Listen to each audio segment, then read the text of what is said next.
Good evening and welcome to another episode of JMU Sound Off. Week 1 is in the books and the Bob Chesney era is off to a 1-0 start after a 30-7 win at Charlotte. We're going to get into a breakdown of yesterday's game in the episode, and also we have some members of our women's basketball team joining us.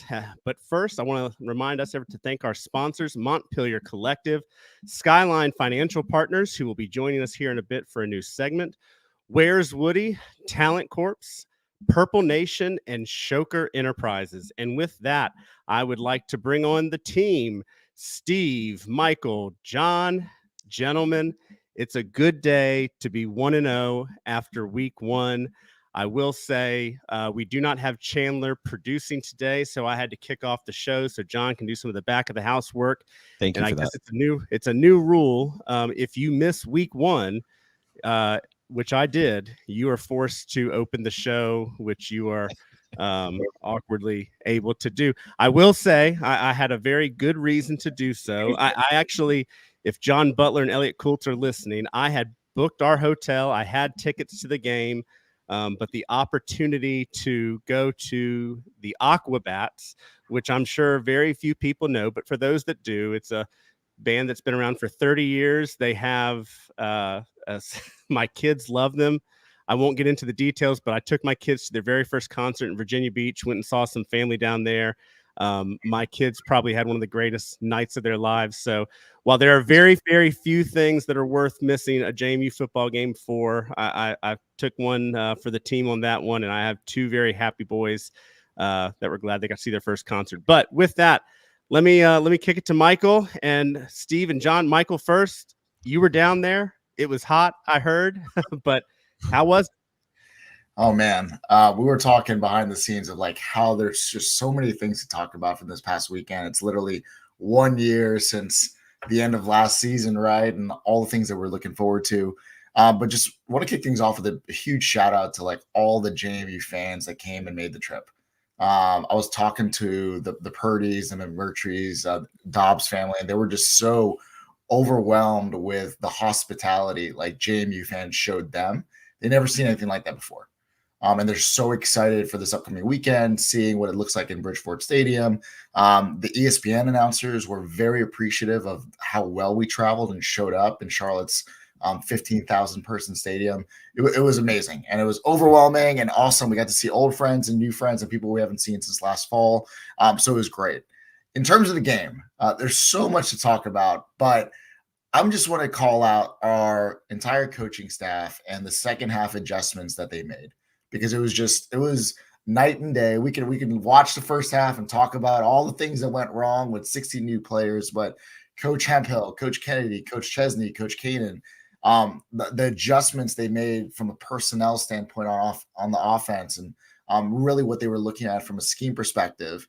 On defense with Coach Hemphill, I think Max Brown was more interested in showing how far he can throw the ball out of bounds versus actually throwing to his own receivers in the second half.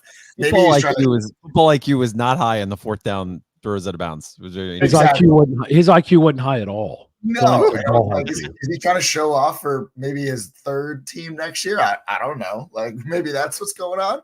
But that was interesting. And also, if you take that 41-yard rush away from Charlotte when it was 3rd and 25, and we completely blew it. Let's call it what it was. We actually held them underneath 100 yards rushing. They would have been at 90 yards for the game. So a lot of adjustments, a lot of personnel changes, but really shout out to the coaching staff on really reeling it in the second half when it looked pretty bleak there in the beginning. Not going to lie. Well, and Steve, I was talking before the show. We had a nice little pre-show at the Marriott that I thought, I again wasn't there, but when I did tune in, had a lot of people watching. Photoshopped yourself in. Well, I with Mickey, I will always Photoshop myself in with Mickey. But Steve, yeah, talk about the pre-show that we did, and then also kind of some of your experience at the game on Saturday. Yeah, the show we did at noon was fun. We took over the Yum Club at the Marriott. We took it over on Friday and didn't give it back until late, like about 1 o'clock in the morning. Didn't they hire you, Steve, for a kitchen job? You basically took over the snacks and the drinks basically in the behind the scenes. I figured you were going to come out with an apron at some point. I ran that entire club. When we ran out of stuff, I went in the back and filled stuff up. We had a blast. We took that thing over and did the show from the club. One of my had some favorite bourbon. tailgating experiences. It was Yeah, had a little tailgating experience in there. It was good. The other thing I want to shout out that Michael put out there was Coach Novak and Matt Transu. It was clear last night who the better conditioned, stronger. Our team could have gone another 4 quarters if they needed to. Those guys did not look gassed. I'm sure they were tired. It was hot, but that team was in shape, and it was very clear to me that the Charlotte team was done when they came out at halftime. Even Biff, their goofy ass coach, said, I was surprised how lethargic we were coming out of halftime. I want to say, hey, look in the mirror, you fat. Well, I'll leave it at that because he annoys the hell out of me. That's why they're lethargic. Look at yourself. But at the end of the day, Coach Novak had them in shape. Transu and the crew had them on time. I mean, it was a well-timed, and everything that Chesney put together, everything Chesney talked about doing for the last 9 months worked. Everything we saw, this is exactly what I saw in practice and in scrimmage. A lot of it. Now, obviously, it's different because it's Charlotte, but I can just tell you it was very pleasing to see that everything that they had practiced, everything they put in, all the individual drills, all that stuff was great. So I'll leave it at that. Awesome. And John, was it cold down there? It was not. It was wet. Wet it was humid. It was just sticky. It was me. I'm a northern guy. I prefer the other end of the spectrum. Michael and I walking up what we thought was a 50-yard walk to the Duke Club tailgate ended up being like a half a mile, and getting back was uphill. So we definitely got our steps in. I'll just say I'm going to keep my initial thoughts brief. Starting off a night of firsts. So big shout out. We put on all our social channels after the game. Congratulations to Athletic Director Mac Roan and his entire family on their first victory. Coach Bob Chesney and staff, their first victory last night as the head coach of JMU football. And then a shout out to Charlie King, his first win as a interim president of JMU. So it's always great to see those monumental moments happen early in the season, because this sets this program up for tremendous success. Obviously a big game this week against Gardner-Webb. Then we get a bye. So we should continue to improve this roster, continue to iron out some of the wrinkles that we saw early on in the game. But it was also just a really great celebration of the JMU fan base in that area.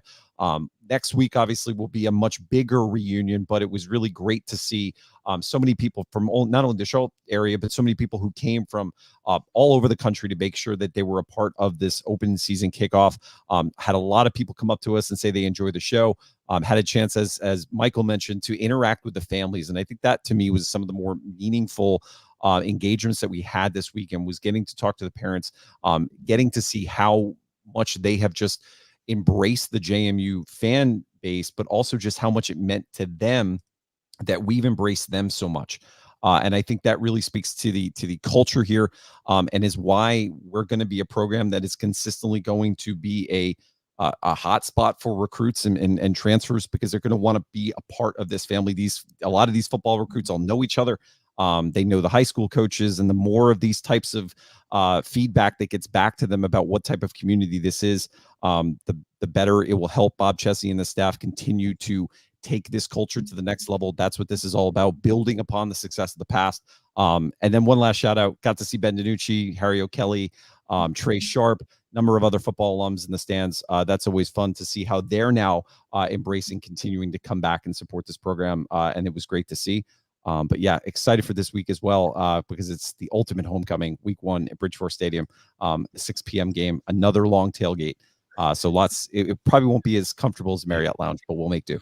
Hey, well, I didn't think about it until you guys mentioned. Go ahead, Steve. I was going to say, if DiNucci's listening, and I hope you are, make me that hat that says Duke's coming. backwards Coming. purple. By the end of the year, coming he says. for a year. Yeah, I know. blah, blah, blah. Give me my hat.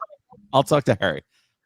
Well, I didn't think about it until you mentioned about, there's 40 new players on this team, plus players in this team. That means 40 plus new family members. That was their first time enjoying a JMU game experience. Not to mention Matt Roan and his friends and family. Not to mention, Chesney and all those coaches and there are a lot of people that got their first taste of JMU game day. But it won't be until next weekend at Bridgeforth when they really have the true experience. I do got to mention before we move on to the next segment, one clarification and one shout out that I promised to make. Clarification number 1. Michael was telling everybody the Aquabats were the Wiggles. I want to say this was not the Wiggles. Also, most people, you will know the Aquabats because in the late 90s, they took a little-known band named Blink-182 out on tour. They kicked their drummer off the tour, mid-tour. They borrowed the Aquabats drummer, Travis Barker. Travis Barker is an original Aquabat. So for all of you folks out there, some of you know him as one of the Kardashians. He's married to a Kardashian.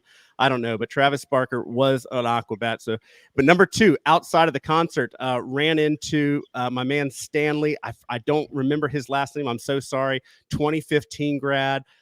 He was down in Virginia Beach for Labor Day weekend, told him about the podcast. He said, I have not been back for a game in 2 years. And I looked at him. I said, so you haven't been back to a game since they've been FBS? And he said, no. I said, well, listen up. You look us up on social media. You send us a DM. You come to the best tailgate in Harrisonburg. You come to a game this year. We'll take care of you. So Stanley, I hope you're listening. Shoot us a DM. We're going to hook you up when you come to Harrisonburg this year. All right. Awesome. With that, I think it's time to introduce the newest segment that we're doing with our partners at Skyline Financial. We are going to be doing the player of the game every week. And we'd like to bring on Tim Nelson with Skyline Financial Partners right now to introduce this new segment, what it is, and some treats that we're going to have later this year. So, Tim, the floor is yours. Well, first off, if it was a Dad of the Week belt, it'd be going to you. So, yeah, I watched all your videos, and I did not know, actually, that the Aquabats had Travis as their original drummer. So I drove on vacation. I took my wife's favorite band growing up was Blink-182. So we drove from Cedar Point, Ohio, over to Detroit to see them play. So that's kind of wild. I had no idea that he was well, and I saw Michael was rocking some Blink-182 in the car while he was taking pictures of the JMU Big Rig heading down to Charlotte. So I knew there were some Blink folks out there and could make that connection. But again, not the Wiggles. But this is about Player of the Week. This is about Skyline Financial. Tim, tell us about it. All right. Well, this is going to be a new segment that we're doing. I think what really matters is looking at being forward focused, right? And Player of the Week is a big deal. You know, this week's Player of the Week is somebody who really turned it around. Right. So I think the Player of the Week is something that's going to grow over time. We'll show you in a little bit. We got a belt for the player that'll go from player to player. And I think we should just go ahead and jump right into it. I think the focus should be on the player, and that's what matters. So you're probably going to guess who this is. First off, as a fan, there were a lot of different players. You know, I looked at the sack totals. There was multiple guys, you know, Dobbs, Hendricks, Kyrie Mans. They were all getting after it last night, and they really did a great job. But when we ended up looking at everything as a unit and deciding on the Player of the Week, you know, this individual started out 1 for 6 with an interception, right? And I think that the turnaround that came from this is really what defines the culture of JMU. That's my real opinion, right? Like everybody felt that energy, right? We're all energy people at the end of the day. That's why we love JMU, right? That's why we're on here, at 8:00 at night listening to this. So you could feel the energy. And what he did was Alonzo Barnett is the Player of the Week. And what he did is he turned it around. And he went 10 for 18 for 219 yards, 2 touchdowns. He ran the ball 9 times for 89 yards. And it was really impressive. And I think, you know, it's an open award every week. So I'm hoping he comes back and he tries to win it again, because it was the one play I want to see more of. And I think that'll get him back on here. I think it was in the third quarter. He took it and it was a direct run, but he kind of juked to the right before he went back left. And that was elite. So I hope we, not to shame a little plug, I hope we see more of that type of stuff in the next game when we're playing Gardner-Webb. But he was in future episodes. We will have a lot of the players on the show. That's the goal. But Alonzo was really busy tonight. He had stuff to do for school, and, you know, we're always focusing on the player. So if they need something, you know, if there's something they need to focus on, like that has to do with schoolwork, we're always going to put that first. So we do have a video from him though. So I think it would be really good to show that video of him receiving the belt. And this is the first time ever. So I think it's a pretty cool moment. Big shout out to the JMU Sound Off podcast for giving me the Player of the Week belt. Super honored, you know, that you guys chose me for this, and appreciative of my teammates, coaching staff, and all the JMU Nation. Can't wait to see you guys this weekend in Bridgeforth, packing it out versus Gardner-Webb. Go Dukes. Now, Tim, I know some people that aren't watching the podcast, they're listening. tell us a little bit about what they just saw and tell us a little bit about that belt. So I think it's funny to explain how the belt got there. So it was a long journey. So we talked to a bunch of different people. We talked to Stephen Laporta and Matt Transu and eventually the coach. But we ended up getting the full green light on a Thursday of this week during the storms, and they left it Friday at noon. And I had a very busy Friday with client meetings. I had a 9, a 10, and an 11. So I looked at my 2 business partners. We were finishing up the day, and we looked at each other and we said, we got to go. So we went and hand delivered the belt to Matt Transu, who is the keeper of the belt during the regular season, and delivered it on Thursday night, which I thought was kind of funny. The storms didn't keep us down. It slowed us down, but it didn't keep us down. But it was a pretty fun moment. And then we gave it to him, and he'll keep it for the season. And then hopefully in the future, we'll have some players on the show so they can kind of talk about it and we can ask some players or some questions. But we're really excited for the segment. I think he said it best. We're all excited, and I'll leave you all with this. I think we're all excited to get into Bridgeport this weekend. I'm bringing my family. I'm excited. I always bring my family to the first home game. So I bring my parents, I bring my son, I bring my wife, and we all go to the game. So I'm really excited for this weekend. I agree with him. I think this is going to be an awesome atmosphere and an awesome time. Well, Tim, thank you for joining us tonight. And just a reminder, we're going to have someone from Skyline Financial Partners on every episode. We're hoping to do the player of the week every episode. Sometimes we'll be able to have the players on, but just want to give one more shout out to Skyline Financial Partners. There is a QR code. If you're watching this on the screen, it'll take you to a link highlighting their website and kind of what they do. And just at the end of the day, there's a lot of people, you don't know what you don't know when it comes to financial planning. So highly recommend giving these guys a shout out or giving them a look and checking them out online. But Tim, thank you very much for joining us tonight. And we look forward to next week's Player of the Week. Sounds good. Go Dukes. Go Dukes.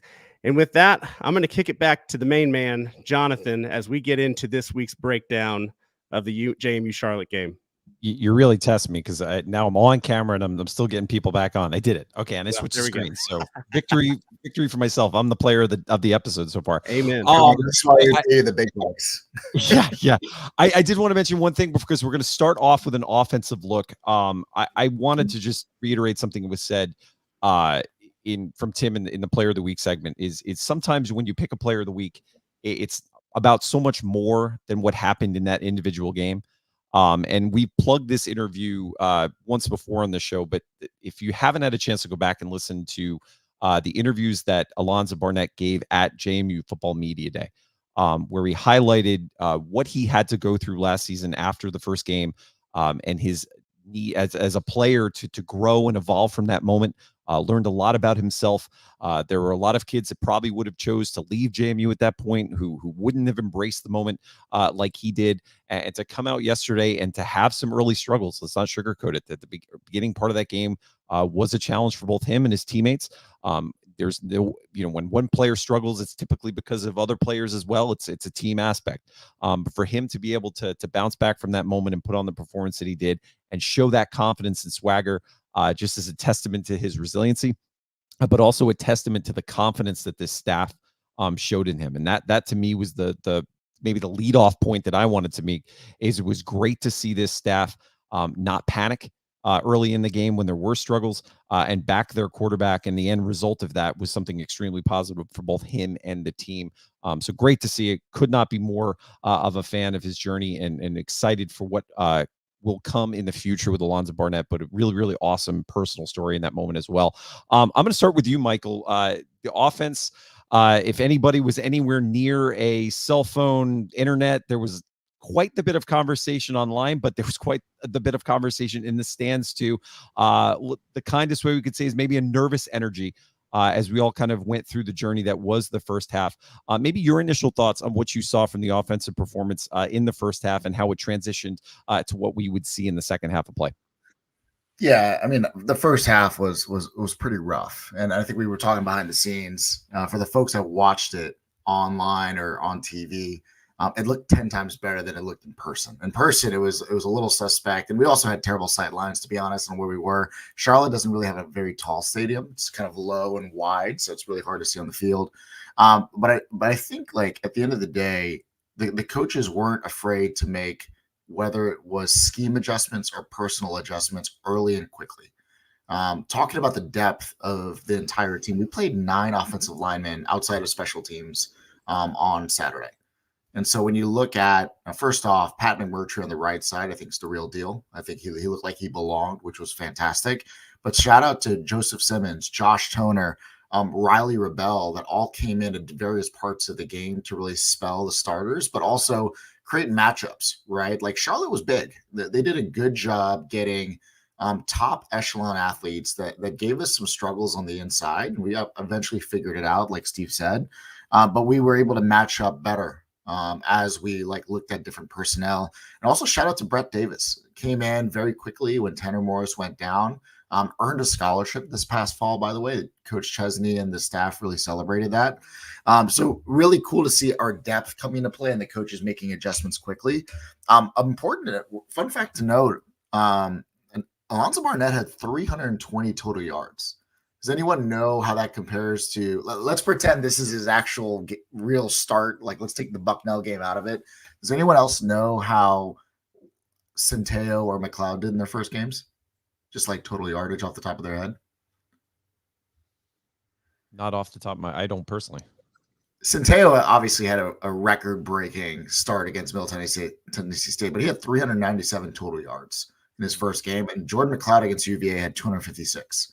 So Alonzo Barnett, let's call it one half of production outside of a 33-yard ball to pet away in the end zone, had 320 total yards. And I think he finished the game with more yards than the Charlotte offense at the end of the day. So really, asterisk to some of that, Michael, though, is he slid on a couple of runs where he might have scored because he made a really intelligent play to keep the clock running, and so that he could have even had more.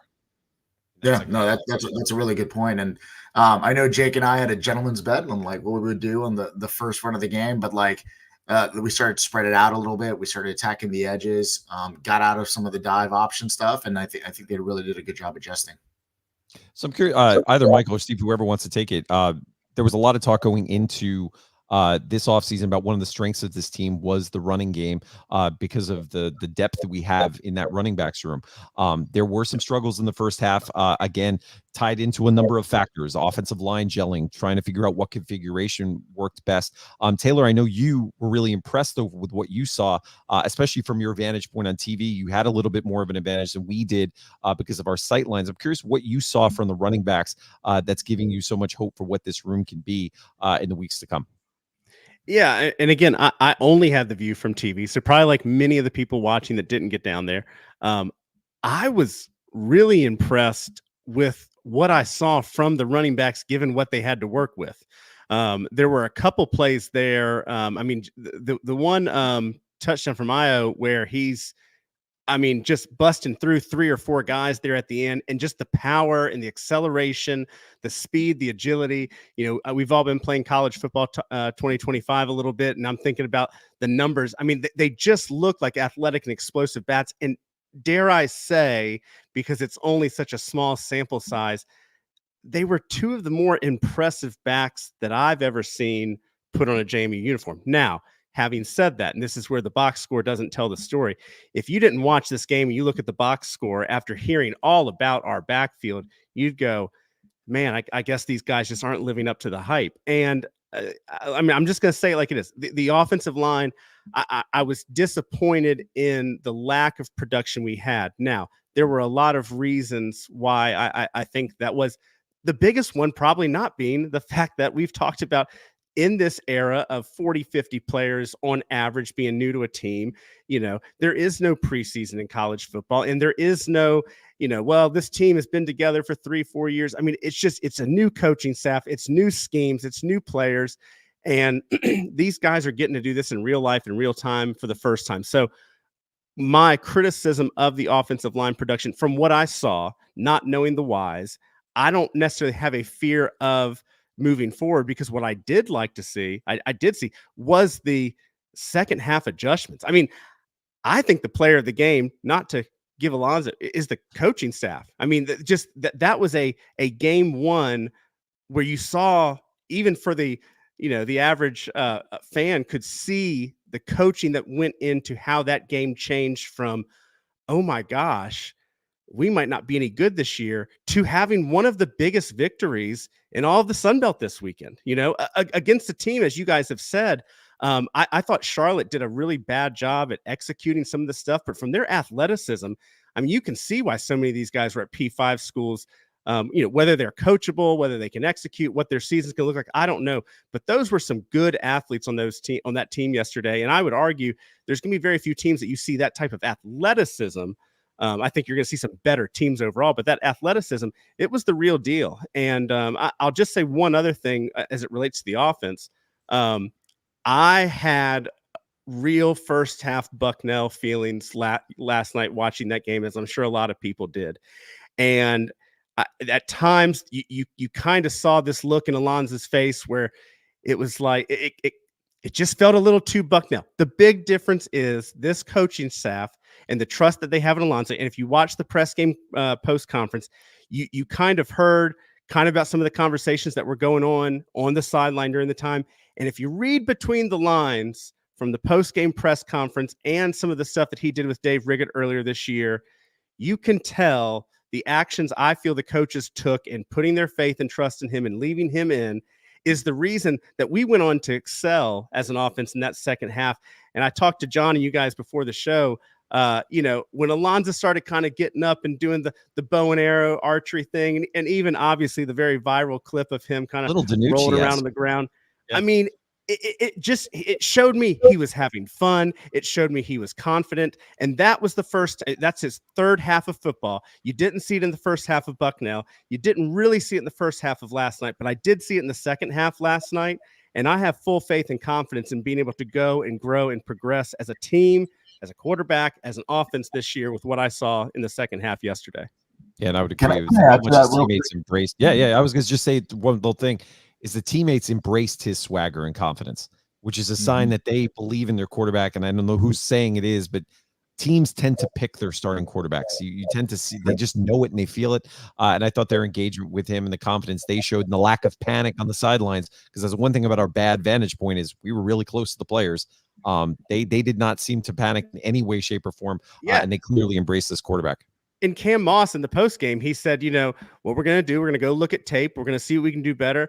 I'm going to ask Alonzo, what do you need me to do? And I'm going to do whatever he says. And that's the kind of faith and trust that he has in his. I mean, he's like, what's that famous Terrell Owens post-game press conference? Like, that's my quarterback. I mean, you kind of got that feeling like it was just a very personal, like, that's our guy, that's our leader. And I loved it. And Michael, I know you had something to say.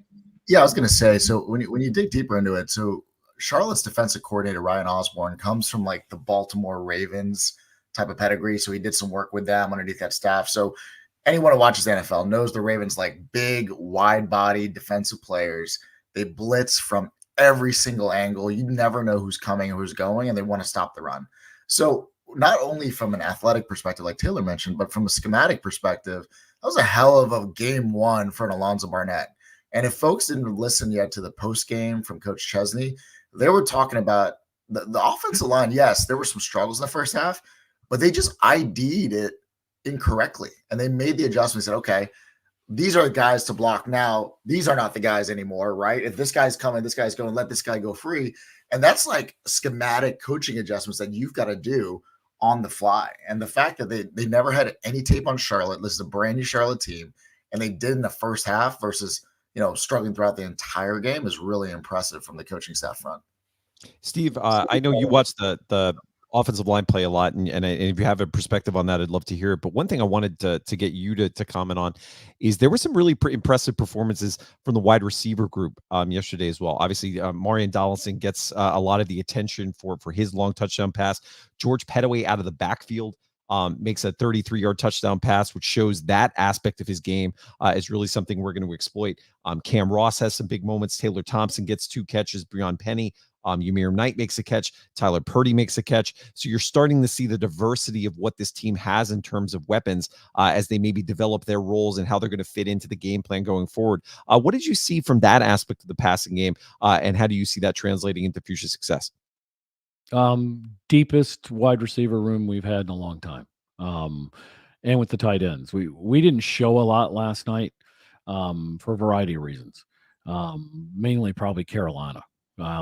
But we showed enough. And so at the end of the day, those guys all produced. We were making hockey line changes, which was amazing to me, how that we saw zero letdown.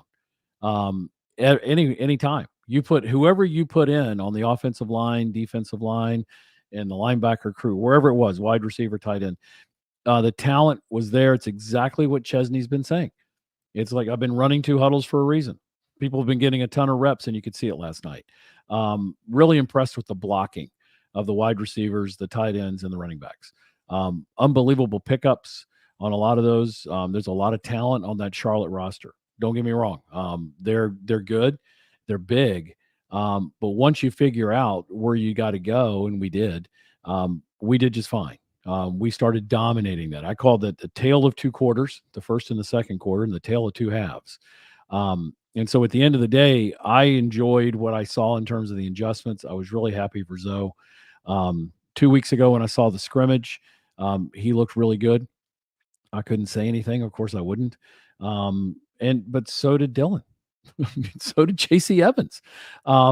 I can tell you the talent we have is unbelievable on this team, and the way they've come together. I know we said it last week. We didn't have a game to go off of. They are together, and they were together. I knew we had an advantage during warmups. When I was watching us warm up versus them warming up, it was night and day. Charlotte was warming up like I would. If I could find a place to hide on the field, I would hide. And that's what some of those guys were doing. I mean, you could kind of loaf through some of it, which was kind of very bizarre. Disorganized on their very disorganized. I was not used to seeing at a college game. Really odd. It was kind of like, it was like Montessori warm up. Do whatever you want that makes you feel good. I mean, this is kind of this bizarre warm up. But they're talented. That's a talented team. They will give Carolina fits in some places. Now, the problem is I'm not sure they can score. But they will give Carolina fits on defense. They've got a good defense. They've got a really good defensive line. They've got a really good end. Stone Handy's a great end. Yeah, he was great. The problem is he can't keep out of his own way. When you lift a guy up and try to drop him on his head, that's stupid. You know better. But at the end of the day, when you're that big and you can do it, I'm not going to tell him he can't do it, but I can run. I probably can't run faster than him. So I loved what I saw on the offense. Loved the adjustments. Knew in the second quarter we were okay. Once we started moving, would have loved to seen Zoe pull the ball a little more on the read option. It was, you saw a couple times where if he would have taken the ball, he'd have gotten 10, 15 yards.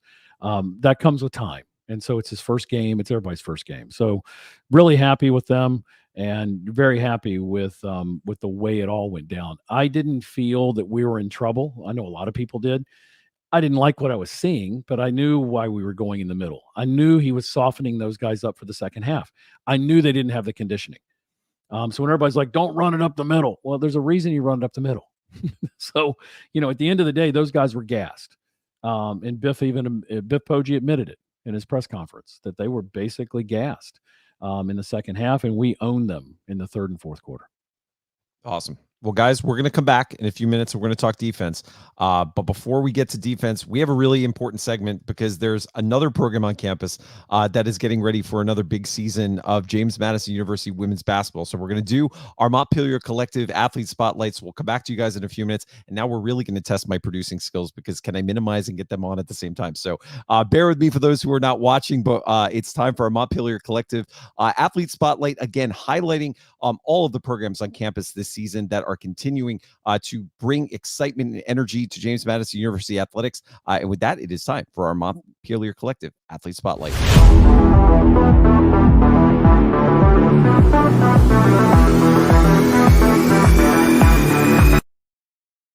And with that, we are back with our Montpelier Collective Athlete Spotlight. Want to welcome members of the James Madison University women's basketball team, Jamia Hazell, Peyton McDaniel, and Annalicia Goodman. Guys, thank you for taking part of your Sunday night. I know there's nothing going on campus that you'd love to spend some time with us on a Sunday. Wanted to give you each a chance to, first of all, introduce your JMU story. All of you have rich backgrounds before you came to Harrisonburg. And part of our focus with the Montpelier Collective Athlete Spotlight is to really focus on the person and the people who make our athletics program so special. So I'm going to start with you, Jamia. Introduce yourself, your position, and a little bit about what brought you to Harrisonburg. My name is Jamia Hazell. I'm from Raleigh, North Carolina. I'm a guard. What really brought me to JMU was the family environment. Coach O, he's a really genuine guy, and he's honest. He tells the truth. JMU, during my recruiting process, they stayed consistent, and it kept, like I said before, like that family environment, that winning program, what kept my eye on them. And I chose to come to great education, great basketball, so it was a win-win. Awesome. Annalicia. Hi, everyone. I'm Annalicia. I'm from Newport News, Virginia. JMU just made the most sense for me. I wanted to stay close to home. I had a really good relationship with the team and the coaches. Everything just kind of felt right as soon as I stepped on campus. It was a very family environment. I felt like including everything I did on my visit, and it just made the most sense to just come to JMU. And last but not least, Peyton. I'm Peyton McDaniel. I'm from Birdsboro, Pennsylvania. I'm a guard, and JMU really stood out to me because of the people. Kind of like Jamia said, not only Coach O, but the players were just super welcoming on my visit. So that kind of is why it stood out.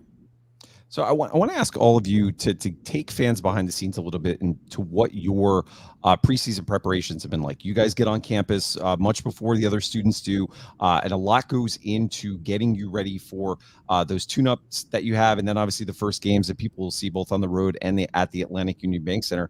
So from each of your perspective, walk us through what a day in the life is like for you all as student athletes as you go through that off-season prep, and how does it change now that you're back on campus with all of the stresses and things that come as being a student like everyone else is now, with classes and the other things that kind of pull you in different directions? I'll start with you, Jamia. Well, with the summer, if you were taking summer classes, you had those. We practice from Monday through Friday. We have off on weekends. We lift every day. We do individuals. And then coming back from summer, with classes and stuff. See, me, Anna, and Pam, we have to get used to the grad school classes now. That's the big adjustment. From the 5:45 to 8:15 is kind of killing, but that's just a big adjustment for us. We're just practicing. We're still in the preseason groove. We start first practice in a couple weeks, so can't ready for that. Alice, what about your perspective on it? Maybe take us into something the fans might not know about how Coach O runs these preseason workouts, and maybe what separates his approach to maybe some of your other coaches that you've had in the past. Well, I think during the summertime especially, I feel like the coaches are very hands-on. We do a lot of individual workouts for our coaches. If you want some extra work, people get in and get extra shots up. But I feel like a lot of stuff that we do during the summer is very helpful, and we could roll it over to when the season starts or when preseason comes around. But just in the summertime, it's just a lot of lifting, playing basketball, just kind of getting your feet under you. And then right now during the preseason, it's kind of the same, but classes have kind of started. And then for us, we go to class at nighttime now. So it's we have the whole day to kind of just focus on school, basketball, lift, and then go to school at night. So it's kind of a good situation because it's we got the day and then we just go to class. But I'm enjoying the process. It's different. I'm getting used to having grad school classes and then doing everything during the day. But I like the process. My schedule has been very easy. I do individual workouts, and then we have lift. And then we're getting to team workouts this week, so I feel like that would be exciting too. And Peyton, in the era of transfer portal and so many new faces, and not just of JMU, but programs across the country, why is this portion of the preseason so important as you all try to build chemistry and just kind of familiarity both on the court, but also the relationships that are so critical to your success off the court? Speak to that aspect of how Coach O and the staff has really helped you all come together as a team. Yeah, we do a lot of stuff that kind of focuses on our team chemistry, especially over the summer with the extra time that we have, because we do our 8 weeks kind of early starting in May. And so there are a lot of teams that aren't back on campus yet. So it's just kind of us. So we do some stuff together, team building, go hang out at the pool, just kind of get to know each other outside of basketball, because a lot of our time does revolve around being on the court. But in terms of basketball stuff, we do get to do a lot of pickup and like Anna said, individual development, which is really cool because you can see kind of what the new players are working on and what other people are working on. And then you can see that translate into pickup when we go and play. Okay, Jamia is trying this move. I know, I can look for her here. Or Susha is really working on her outside game this offseason. So knowing hey, she's going to pick and pop, let's work on that. So one thing that came out this week was a pretty incredible schedule that you will have to go through this season. Some exciting matchups both at home and on the road. I was going to ask you all, is there a game on the schedule? And if you haven't seen it, fans watching this or listening to the program, JMUsports.com as well as the JMU women's basketball social media accounts. I'll start with you and Jamia. What is a game that's on the schedule that you're looking forward to, and maybe a little bit about why? I know that you guys all have relationships. You come from some of these places, from your hometowns. What's the game that you're circling, maybe at home and on the way, for this 24-25 schedule? Well, mine is NC State because I'm from Raleigh, North Carolina. I live 10 minutes away from there. It's for all my family, all my friends to come. And plus, like, Sanaya Rivers, that plays for there. Like, we played AAU together. We grew up with each other. We played for the same AAU program. So I think it would be a very exciting game. Awesome. Annalicia, what about you? I would have to say Kent State. It's our first game and it's away, and we haven't played. Well, none of us have played an away game for our first home game, so I'm really excited about that. And they're like a tough team, so I'm excited to go down there for our first home game. All right, Peyton, what about you? I'm excited for Villanova. I grew up like an hour from there, so that's one of the closest games that like my family and friends will be able to come to. So I'm excited for that.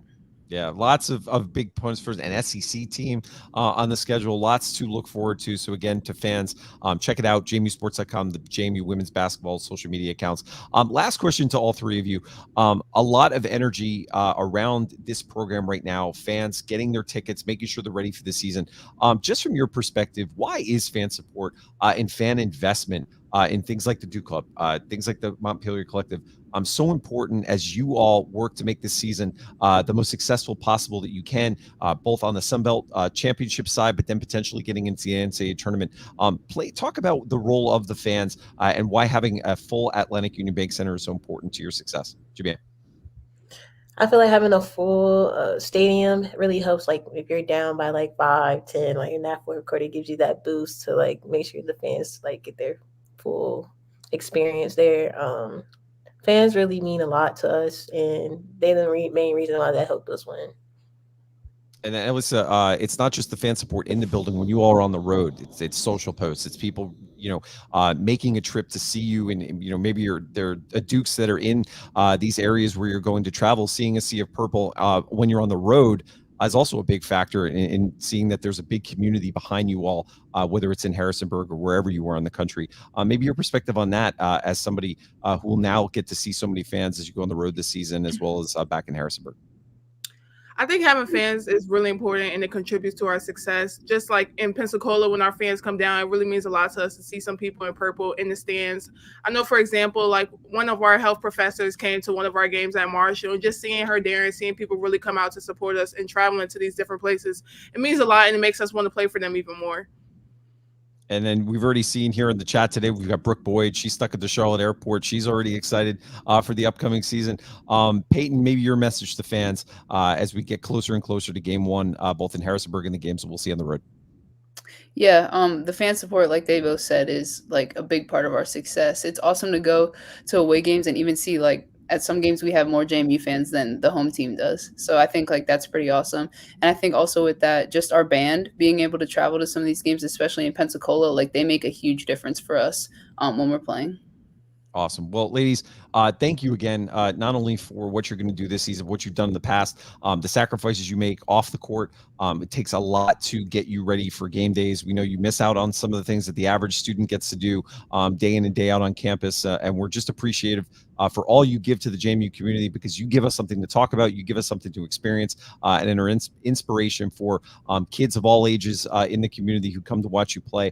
And we're excited for this season. We're going to be watching you, and we'll continue to highlight what you all are doing as we go throughout not only the fall and the winter, but as we head towards tournament time. To fans watching this, now is the time that you can make an impact on the success of not only the JMU women's basketball program, but all of our programs on campus. You can make targeted gifts to the Montpelier Collective at montpeliercollective.com. Invest in this program, then more athletes can see the benefits of the Montpelier Collective. Investing in what they do on the court is the best way to help sustain success and momentum for this program. So again, MontpelierCollective.com. We're going to be continuing to share stories from the athletes that we have on this broadcast, as well as many others on campus, to see directly how your investment in these programs is making an impact. So with that, ladies, we'll let you get back to your Sunday night. All the best in your preseason preparations. We look forward to seeing you at the Atlantic Union Bank Center and on the road as we go through this fall and into the winter. Thank you. Thank you. Awesome. And with that, we will get back to a little bit more football chat. We'll bring on the rest of the guys, Taylor, Steve, and Michael back. First of all, awesome discussion. They are the inspiration for why a lot of us are so involved and so passionate in our support of the collective, because we get to meet these student athletes and get to see what makes them tick and get an understanding about the personal side of what makes these athletes such a unique and important part of the JMU community. And the more of these types of conversations that we have, we really believe, at least in this program, that increase is going to be so important as we move into the future. Guys, great discussion on the offensive side. I do want to shift because we saw a lot on defense as well. There were a lot of new faces that all of us wondered how they would gel on the defensive side. Any game where you only give up 7 points means you probably did some really good things on the defensive side of the ball. Michael, in your rewatch and what you saw on the field, maybe some of your initial thoughts on what we saw for the defense on Saturday. Yeah, just starting in the first half, I think the biggest change or adjustment that we all noticed was the hockey line-like shifts on defense. And we knew that Coach Chesney said, we've got depth. We're 2 to 3 deep in every position. He runs multiple huddles. But to see it live when the bullets are firing and maybe you're not executing great was really interesting to watch. And in the first half, it was a lot of literally 8 or 9 guys coming off the field and going back on. They were communicating back and forth. But I've never seen anything like that ever, watching football. So the hockey line shifts were interesting, but at the end of the day, we call it what it was. It worked. And when you looked in the second half, the players were in better shape. They were not gassed. They were comfortable in the scheme. I think in the second half, they did less full team shifts and more positional shifts. 2 linebackers would come off, 2 linebackers would go on. That was really interesting. And I like to think it's Coach Hemphill and the staff really trying to figure it out. They were playing a variety of different players. They were switching between a 4-2-5 and a 4-3. They had some three-man fronts. They had different guys in different positions. They had O'Neal on one side and they would switch them to the other side. They would stand up certain guys and they would put their hands down. So it was a lot of different pieces. And I think, John, you mentioned it. I think they looked at the Charlotte game and go, okay, we can try to figure out what we have personnel wise.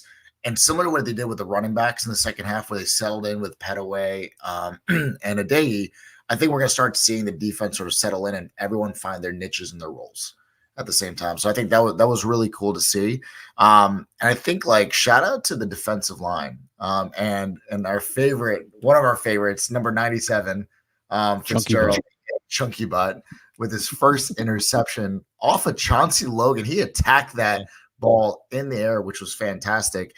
Shout out to we're 10 real deep quick, on the Fitz real quick though. Fitz not only makes the interception, has a huge pass deflection, which at a moment which could have really been a momentum shift if that pass goes into the end zone, which it looks like it was going to possibly be a touchdown pass. Fitz gets its hands up. And what I loved about that moment is his teammates have rallied around him in a big way. We pumped him up in the offseason because we saw how he was being embraced in the locker room, the kind of jovial, really fun personality that he has. And I don't know, maybe other than Jacob Dobbs, you're going to find anyone on that roster that is as excited to be a Duke as much as Fitz is. And he mentions it every chance he gets. He said in the postgame that he was not used to seeing so many fans on the road, as the JMU Nation traveled big to Charlotte. He wasn't getting that at Youngstown, and you could see just how much it means to him. And that's the type of thing that I think is just going to continue to fuel him. And you could see his excitement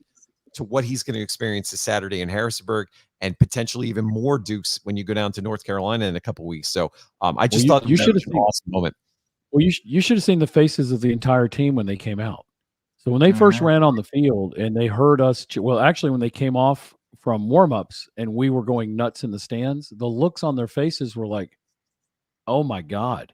Yeah. And they went back. And then when they came out and we were louder than the home crowd, the looks on those kids, on all their faces were like, Jesus Christ, where did all these people come from? I mean, they were like, they had these looks of just amazement.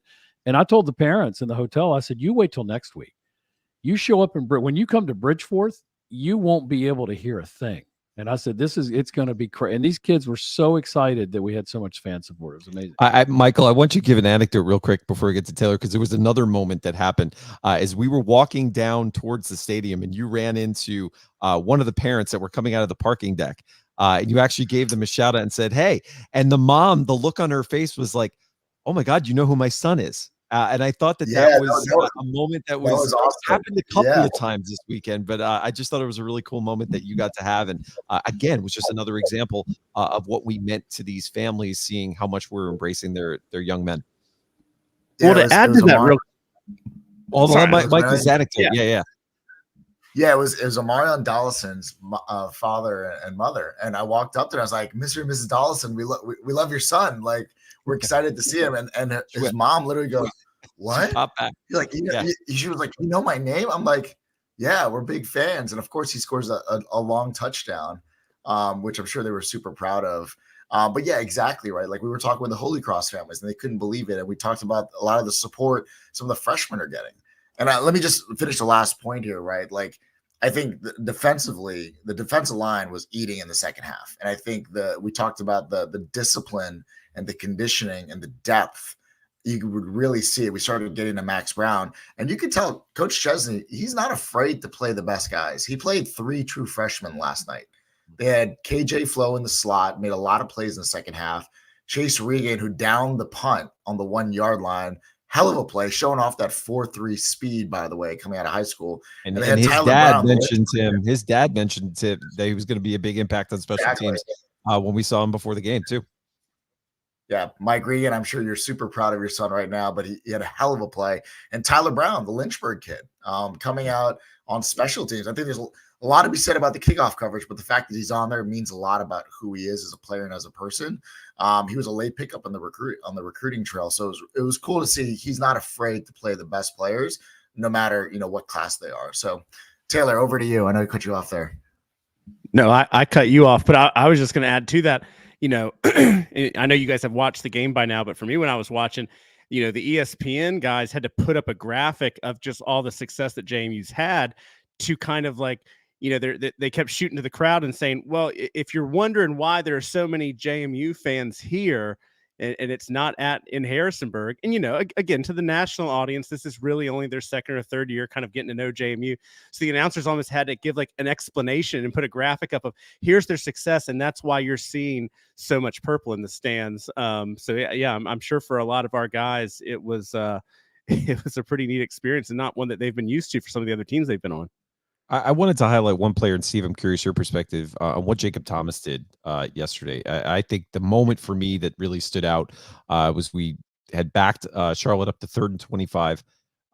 We took our linebackers out, and they busted a long run that really could have been a game-changing moment if he takes that to the house. And I think the announcer said if Jacob's only 6 foot tall, he's not able to make that dive. And I thought Bob Chesney in his post-games reaction was even funny. He's like, when he made the dive, I didn't know if he was going to get there, but he did. And he saved the touchdown in a game that could have really shifted things in terms of momentum. I'm curious on his performance because he seemed to be involved in almost every play as we went throughout the night. And I thought it was really impressive to see as we had questions about what the safety unit would look like this year. But he performed admirably and had some really big moments, and some player that I'm really excited to see his progression as we go throughout the rest of the year. He had a great night, and the thing that, from my standpoint, his best play, and I know the tackle was huge, was when he hit that QB. There was a play where he hit the QB. The QB threw the ball somewhere in the stands. I don't know where it went. But Jacob hit him. And when I think Michael and I were on the sidelines when he hit him. And I saw that kid get up, and he had that look in his eye like, I really don't want to get hit like this anymore. Well, and he also hit him, if you remember, he hit him on the touchdown pass as well. And I actually thought from Jacob's post-game comments, he said, you know what? Obviously, the play didn't result in the way we wanted it. We gave up a touchdown, but he's like, you're going to give up scores in the course of a game. But he said, anytime you can get a hit on a quarterback, it's can make an impact on the game. Is that I really liked how even in a moment which could be a downer for this team, he said, hey, We learned from it. They didn't use that pressure as they went throughout the rest of the afternoon, but it was a learning moment for him. And he was at least looking for positives in the moment. He's like, hey, we were able to make a play. We're maybe a step behind and we will grow from this. Is that the positive aspect of this team and trying to look to what comes next, which is something that Chesney and his staff has really preached from day one. That message has clearly been received by this lineup. And I thought that was one moment in time in his comments that really was emblematic of that new culture and that new focus. Yeah, and I like the way that he and Dobbs called the game. Dobbs was getting the stuff out. JT has to make sure it gets in the secondary and in the back end. And I thought they did a nice job with the way they were able to switch up coverages, switch up presses. I mean, there was a lot of stuff they were switching. And JT did a nice job making sure people were where they needed to be. We played a lot of zone in the back end. We're keeping a lot of stuff in front of us. I know people are like, I can't believe we let them catch that 8-yard pass. Well, they got some really good players. And sometimes you keep those guys in front of you. You bend a little bit and you don't break. And eventually your line gets to that guy. We were rocking that quarterback. I mean, that kid, and even their coach said he was running for his life. Well, he was. And he was good. I mean, they rolled him out. They did what they needed to do. But JT did a nice job. I thought the linebacker, I think everybody did a great job. So I'm going to miss somebody and somebody's going to get mad. But just focusing on JT alone, I was really impressed with what he did last night and how he kind of ran that secondary back there. So it was impressive all the way around. I mean, I liked what they did. I liked the calls that they made. But the back end's improved a lot. I like the way they moved Terrence Spence around. They moved guys around. A lot of ways, the switches were good. So I'm with Michael. I agree on the hockey. I don't know how you defend us. I don't know how you prepare for us. I think it's hard because we're so deep and have so many guys. We got 10 or 11 guys on the defensive line alone that could start anywhere else.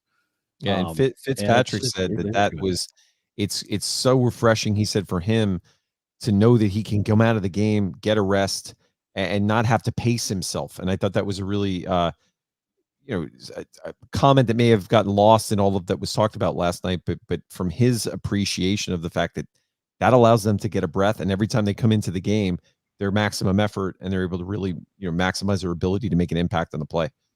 Well, if you remember in the first half, they were killing us on like that over the middle tight end pop pass. Yeah.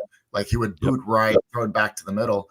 You didn't see that one time in the second half. All he had was that 5-yard out, and he could only throw the ball to the right side of the field or out of bounds. And that's a coaching adjustment. They did something, and you got to watch the tape or whatnot, where they brought a safety down to cover the tight end, or they told the linebackers to sink deeper in their curl flats. Like, who knows? But that is a very evident like coaching adjustment. They took that play completely out of Charlotte in the second half, which was phenomenal. Okay, Taylor, I wanted to ask you maybe bigger picture, if I can, on something that we saw yesterday. Is that we talked earlier in our conversation about our struggles in the first half, but JMU struggles were not unique to what was seen across the country. Liberty struggling with Campbell at home. We had look at the South Carolina ODU game. Virginia Tech struggling with losing to Vanderbilt. But if we can hover on that for a minute. But no, I mean, you look around the country in the era of the transfer portal, there were a lot of results. And you said this last week. I thought you were really smart to point out that the lines were off in week 0. There was a lot of frustration in the first half, but we wanted to really point that out because it's important to know where our performance sat in the context of everything that's changing in college football. I'm just curious on your perspective on that because it was something you brought up last week, and I think it was really important. And when we saw the series of results that happened, particularly across the group of 5, where there were a lot of interesting outcomes.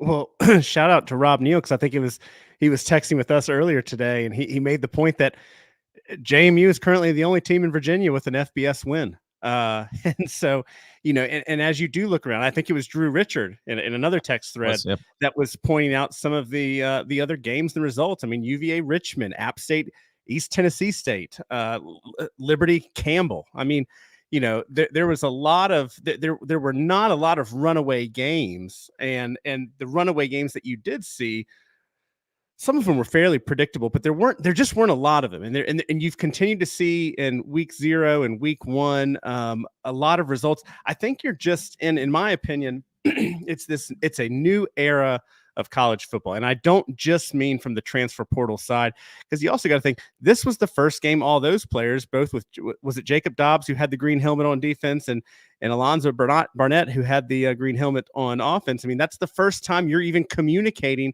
in a game situation like you've never had to do before, in addition to still receiving signals from the side. So, I mean, you're playing a different brand of football. You're playing it with teams all across the country that are a melting pot of teams they weren't the year before.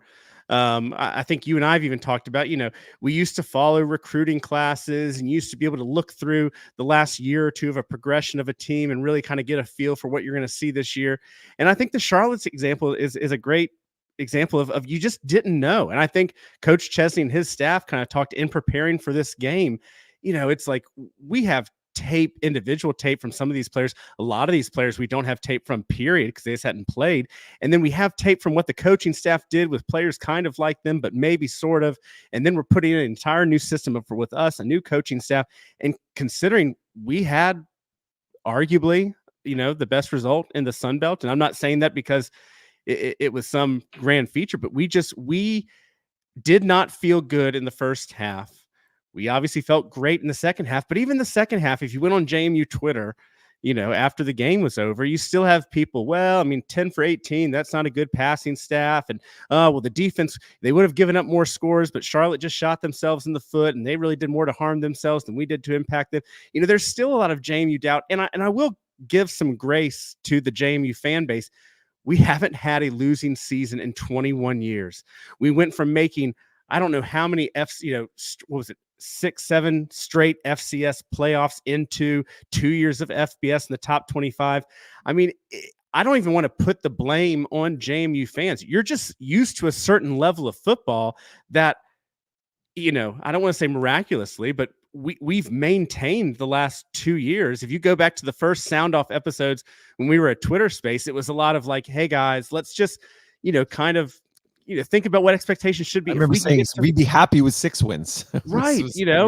And now we've gotten into where you were in year 3. We're coming off of 2 years in the top 25, 19-5 record, now 20-5 record in FBS. We're coming off of 2 years we've won the Eastern Division. And it's kind of like, yeah, we won 30-7, but it was just Charlotte. I'm like, my gosh, it's a 23-point victory, So that's not me talking down to the JMU fans. And I will say there are a lot of legitimate criticisms and concerns out there that I hope to see cleaned up in Gardner-Webb. But I think Steve has brought this up a couple of times. Our getting through this game was such a big deal. It was a road game. It was a road game against an out-of-conference G5 team. If we can just get through this, we're going to have a lot more flexibility. Don't write off Gardner-Webb. They took Wofford, which is a good FCS team, down to the wire. But, Gardner-Webb is a different type of caliber that you're going to play. Then you're going to have that bye week, and you're going into a UNC game. They've lost their quarterback. We get to see UNC game footage from Charlotte. We're just going to have a lot of competitive advantages.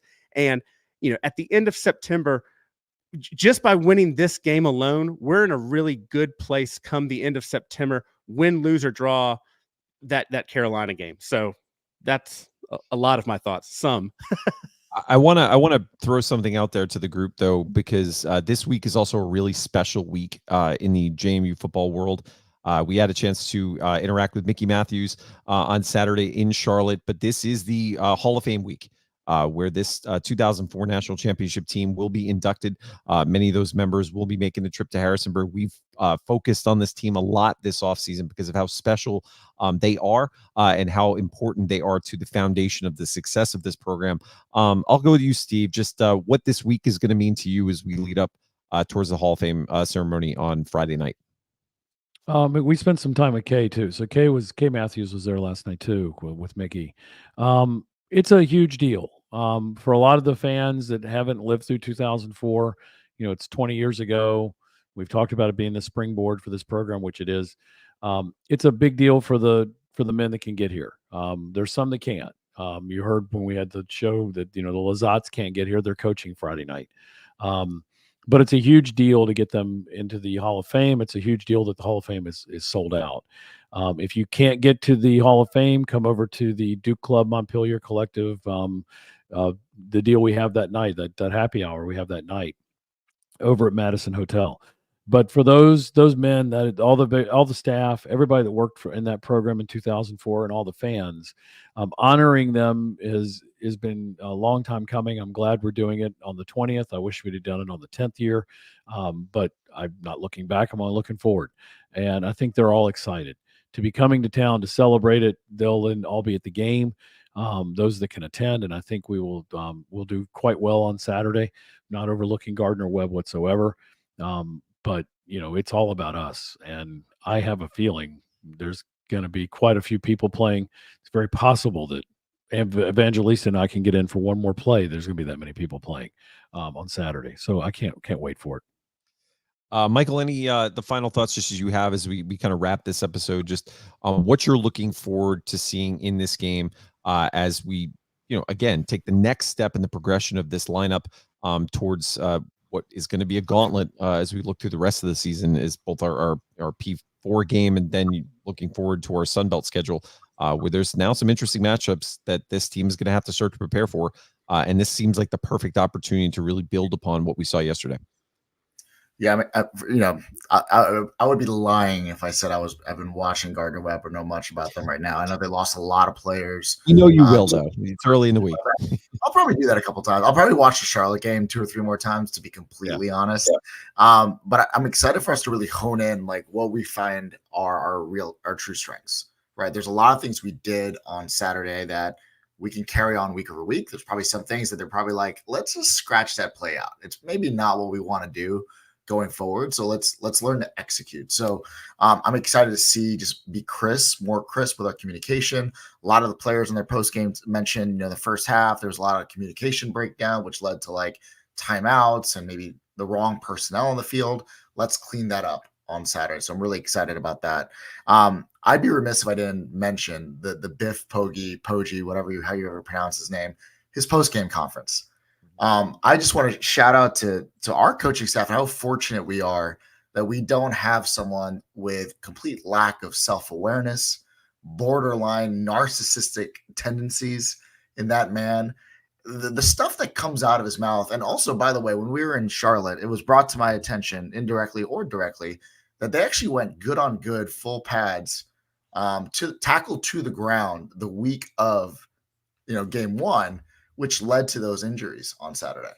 Little Birdie mentioned that to us. So that is just fascinating to me that a person by the way, has no head coaching experience, was a investment fund banker or something along those lines, becomes a head coach and tells the media that, number 1, his team is better than last year. Number 2, they were better than JMU. Number 3, they should have steamboat us. I forgot the exact boat races. I can give you a good impression of this clown. We would have boat raced them. I'm so you gotta have a cutoff. Yeah, exactly. He did put on sleeves yesterday, though. He did put on sleeves. He did have shorts on Saturday, but the audacity said, and then he goes, outside of 4 big plays by JMU, we had them. And when you think about like the coach talk, football is a game of inches. One play at a time, all that stuff. It's just such like a lack of any awareness. And I kind of feel bad for Charlotte, but not really, that this is their CEO. But then I'm just kind of like, whatever, like you're Charlotte, you have 15,000 people in your stadium. Like no one goes to your games. Like you had a BOGO night for game 1 of the season, but it's just like, what a contrast in programs and what a contrast in staffs, right? Like, and they were just talking all season about all these SEC guys. They got Luke Kuechly to talk to them. They have Steve Wilkes, Dre Bly. They have all these NFL people. For what? That was the most undisciplined, unorganized. And they were dapping up fans during the warm-ups. And Biff Poggi goes, I don't think we warm up enough in the second half. I think I'm going to bring them out 2 minutes earlier. You're a head coach of an FBS team, and you're figuring just realized this. Yeah, it's unreal. So shout out to Coach Chesney, keeping it high and tight with that long sleeve JMU shirt. I want one of those. Looking good on the sidelines. Swaggy all day. So the fresh haircut too. He looks sharp. Billy Atkins too, by the way, number 11. He had a fresh cut on the sideline. I want to give a shout out to Billy as well. He did. Taylor, anything on your mind for your final thoughts? Just as we get forward towards either the Hall of Fame ceremony or game 1 in Bridgeforth. Well, I don't want to dwell too much on the 2014 because if you saw the episode we did a couple episodes ago with that team, I mean, I just kind of poured my heart out to the point where I was almost in tears of just how much that team means to me, my family, my career, my fandom, everything. So I don't need to do it again. Taylor, really quickly, Mickey got to hear the anecdote of Matt Lizotte with the speeches in the locker room, and he said, "Oh man, that must mean I'm old." But he said it's great to know that his stories are going to live on through Matt. He said it was great to hear. We might just need to do a new short series of YouTube shorts of just Mickey telling stories of his locker room speeches, but just an idea. Impressions of Mickey's Davis quotes. So the 2004 team, it's going to be celebrated. I could go on for another 15 minutes. I won't. If you really want to hear me, go back a couple episodes, listen to that. I do want to compound kind of what I was just ending on about the team and where they are, and kind of a look back to last year. If we, it's one thing to look on last year so favorably because you know how it ended, but take you back to that first week. A lot of people didn't feel good about Bucknell. We didn't know who our quarterback was. It was Bucknell. It wasn't even a good FCS team. And it was just no one felt good about that. Then we went to UVA, and I get it. The history, it's UVA, the history tradition. But coming out of that game with a 1-point win and really having to claw back, I mean, that was kind of one of people's knock against JMU of, well, even if you were eligible, you still wouldn't have been good because you couldn't even beat one of the worst ACC teams. So now we're 2-0, and you're still feeling like, I mean, this team just might not be as good. We go down to Troy. Troy was the first taste of where I really started to think, okay, we went in their house. It's a top Sunbelt team, but we still just scraped by Troy. It wasn't because of an offensive, showcase. It was really the defense stepping up and really getting us to that point in that game. And then you remember the Utah State game, first half, blowing them out. Then so, I mean, you get through the first month of September last year, and you're kind of like, maybe we don't have it again this year. And then, of course, it ends up being arguably one of the best seasons in JMU history. And that's how we remember it, because we remember how it ended, not how it began.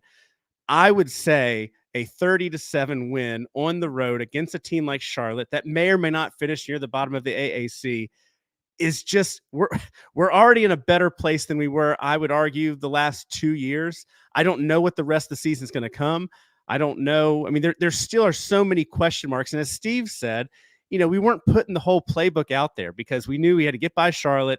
We have Gardner-Webb next week. And really, that UNC game is one of those out-of-conference games that's going to be in a position at the end of the year when you're talking about bowls, when you're talking about any other sort of postseason opportunities. It's going to be that Charlotte and UNC games of how you measure up outside of your conference. So there's a lot to be said. I would say for all the criticisms and concerns that, again, are valid, give the Dukes and the coaching staff and the players to the end of the month to really reevaluate what this team is going to look like come November. And I would say to any JMU fan on the fence, if you're on the fence, I don't know who you are. I don't think I've met a JMU fan that's on the fence at this point, but I'm sure there's some out there. Get out to Bridgeforth. Get out and support this team. It's going to be a hell of a year. Steve. Yeah, I mean, the other thing I was going to go with what Taylor said is people also forget at Troy, we had a massive thunderstorm, and it rained 3 inches in an hour. And so their sold-out stadium became less than 5,000 people went to that game. And so it was supposed to be this huge game on NFL Network with a loaded stadium. The most people they had in a section was the band. That was it. It was the quietest stadium I've ever been in. It's a beautiful stadium. Don't get me wrong. And they've got great fans, but nobody was going to go to that game, and they didn't. And it was family weekend. So, they expected to have a full stadium. So if you look to go with what Taylor said, look at how it all broke.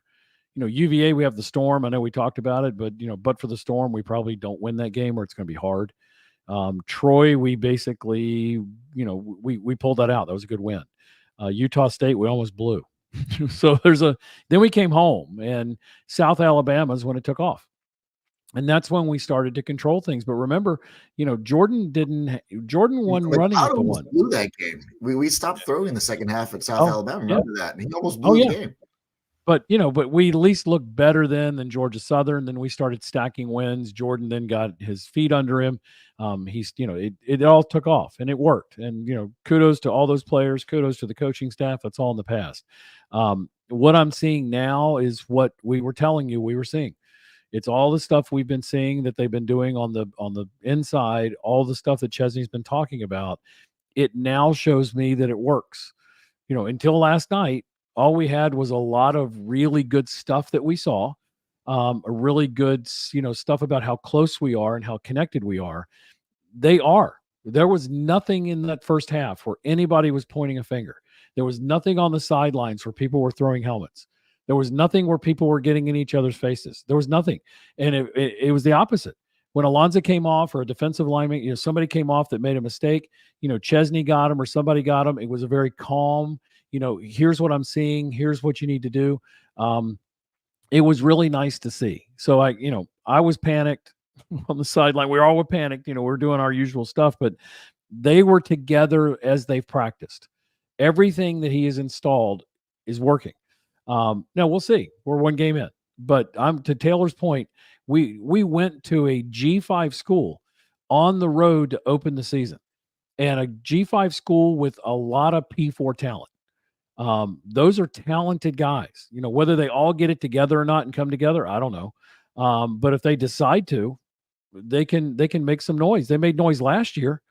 So that is a talented team. So everybody can say, oh, you beat them 30-7. How talented could they be? They're a talented team. So that's a great win coming off the first week. You get to come home now to Gardner-Webb. I'm not overlooking them, but if you think about it, and I'm not going to call it a mini bye because it's not, but we've got kind of a scrimmage. We're going to do well in that game. A lot of guys are going to play. You can rest some guys, but I think we're probably going to run most of those guys for 3 quarters, the starters at least. And then you got a week off. And, Taylor's point again, you get multiple tape. You got the Minnesota game for Carolina. You'll have the Charlotte game, and then they play NC Central, North Carolina Central, before they play us. We'll have 3 weeks of tape on the new quarterback. And I think we've, got a shot going into Chapel Hill. And I was talking to a guy at the bar. We spent a lot of time at the bar at the Marriott. And he's a Carolina fan. And the first thing he said to me is, I'm pissed off that George Pettaway left. So I was happy about that. And Pettaway's dad was sitting there and his mom. And then he said, I'm concerned about you guys coming to Chapel Hill. He said, this has concerned me since I saw it. It concerned me when you guys came a couple years ago. A couple years ago, we had NFL talent. I don't know what we have. And at the end of the day, that's the one that scares me the most. So, we got a lot of stuff. We got a lot of things to go on the schedule. Looking forward to the season. Love what we saw last night. And love what the coaching staff is doing and what the guys are doing together. They really are together. It's not just a cliche at all. That is a close-knit group. So looking forward to Saturday. Looking forward to seeing you guys on Saturday. Looking forward to having a great time. I'll say my final thought is if your fan base is panicking after a 30-7 win over an American Conference team, we're in pretty good shape. It can be frustrating at times because you're like, you need a little bit of a dose of reality and some perspective, but man, we are fortunate. We are lucky. We have been able to see probably an unprecedented era of success that seems to continue to go. One last thing, it was we talked about the faces of the players. It was also pretty cool to see the faces of the coaching staff. Again, our new athletic director, who had some butterflies, self-proclaimed butterflies when he walked onto the field. But another moment that I wanted to bring people's attention to was getting to see Jeff Bourne, the fan, in the stands, who said, hey, it's a lot easier to be where I'm sitting right now with his wife as opposed to being on the field with the pass on as the athletic director. But there was just so much positive energy in that stands yesterday, between Mickey being there, our new athletic director, old athletic director, so many faces from different generations of fandom that were all there at one point in time. And it just shows we have a very healthy program. And I wanted to point out one last thing, is Jacob Dobbs' dad said to us at the hotel, he said they were just amazed. He's like, there was no JMU Sound Off. There was no JMU Sports Blog. There was no sports news at Holy Cross. And he said just how many people are talking about this program, and how many people care. And that's the thing that I think will resonate not only with the current players that are on this roster, but again, all of these recruits whose families are hearing from other football players in this roster. This is the place where you need to be. And when you have a guy like Bob Chesney, who, as I rewatched the game, one thing you couldn't see from our vantage point, but was very clear in the broadcast, every single time a player made a mistake, it's like the camera caught Chesney and he wasn't yelling at him. He was giving him a thumbs up, or he was giving him like, hey, I got you. And when you contrast that to when one of the players for Charlotte made a massive mistake, and the coach was eviscerating him to the point where Biff had to say, I'll fire your ass in game, which, again, another moment in many moments you just go, Jesus, that happened too. That's why the Jacob Dobbs of the world, I'm only going to play for him, the Purdy's, the Giants offensive line coach who comes to Harrisonburg and says, I only want to play for this guy. I only want to coach for this guy for the rest of my career. I think a lot of us thought, is this for real? And then when you see it in action, and then maybe one last moment, a Charlotte player goes down and Bob Chesney goes over to check on him. And the announcer said, what a moment of sportsmanship. All of these things are connected, and you judge people by their actions, not just what they say. And for me, the actions were demonstrated in a big, big way on Saturday, and that has me incredibly excited for what's to come. And again, one last point. Thank you to everyone who came up to us on Saturday. It was kind of overwhelming at times how many people listen to the show, how many people value what we do, especially when we're just four guys who are fans just like you, who are doing this again for the sole purpose of advancing this program into the future. And to give back to the student athletes that we have on this program. Just know it means a lot to us when you come up to us, because it's the energy that helps us get in front of cameras like this on a Sunday night after all of us traveled back to Harrisonburg, whether it was or back to Richmond and points west and north. And after we were on the road, whether it was for a game or a concert, it's because of you guys. We're going to keep doing this. And we look forward to this weekend where we have a feeling we're going to see many, many more faces who make this show what it is. And with that, guys, we'll see you on Saturday and many, many more in Harrisonburg. Safe travels, and we're excited for another season of JMU football, our first home game inside the confines of Bridgeford Stadium. Get your tickets. If you can't get there, sell your tickets, give your tickets, make sure they're going to a Duke so that the new players on this program, the old players, get to experience a full house. It's important, it matters, and it's the type of energy that will fuel this program's future success. And let's show Bob Chesney what a full Bridgefort is like, because he's already saying it needs to be loud. Let's kick it off in a big way. Let's show the students what the experience is like, and we'll have a great opening weekend in Harrisonburg. The weather looks awesome if you haven't checked ahead. So make your tailgates long. Remember that. It's a night game too. 6 p.m. Yeah, put the hydration packets, the Gatorades in the bottles as well, and get your bottle of Champions Drive if you can. We saw a lot of that on Saturday in Charlotte as well. Shout out to Joe Shoker. Managed to get out without being in handcuffs, so that was a plus. As we did our little illegal tasting inside the Marriott. But guys, again, talk to you soon. And as always, go Dukes. JMU Sound Off another season. We're excited to be with you guys all season long. We'll see you Saturday from Harrisonburg, Bridgeford Stadium, 6 p.m. against Gardner-Webb. Go Dukes.